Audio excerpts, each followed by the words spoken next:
Just hours away from government payday, the long-awaited retroactive minimum wage increase promised by Prime Minister Philip Davis earlier this month will not be paid to public servants tomorrow. State Minister responsible for public service, Pia Glover-Roll, explains why. It is our goal, and we're very optimistic about it, that public servants will realize that minimum wage retroactivity before Christmas. This delay comes just weeks after Prime Minister Davis made the announcement of the rise from $210 to $260 per week, touting the increase as a step closer to a livable wage for the Bahamas. Minimum wage earners in the public service, the change will be retroactive going back to July of this year.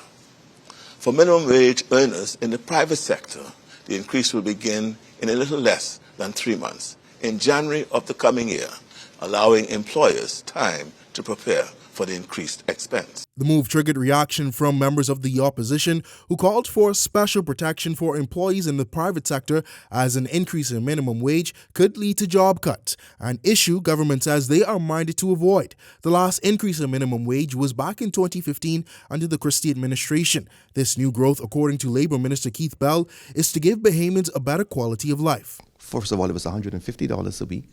Now it's $210 a week, and now we're increasing it to $260 a week.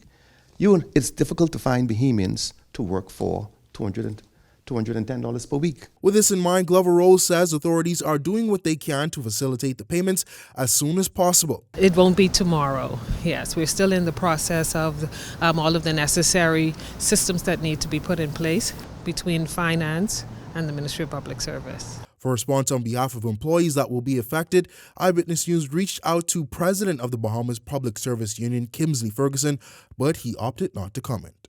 Devontae Hanna, Eyewitness News.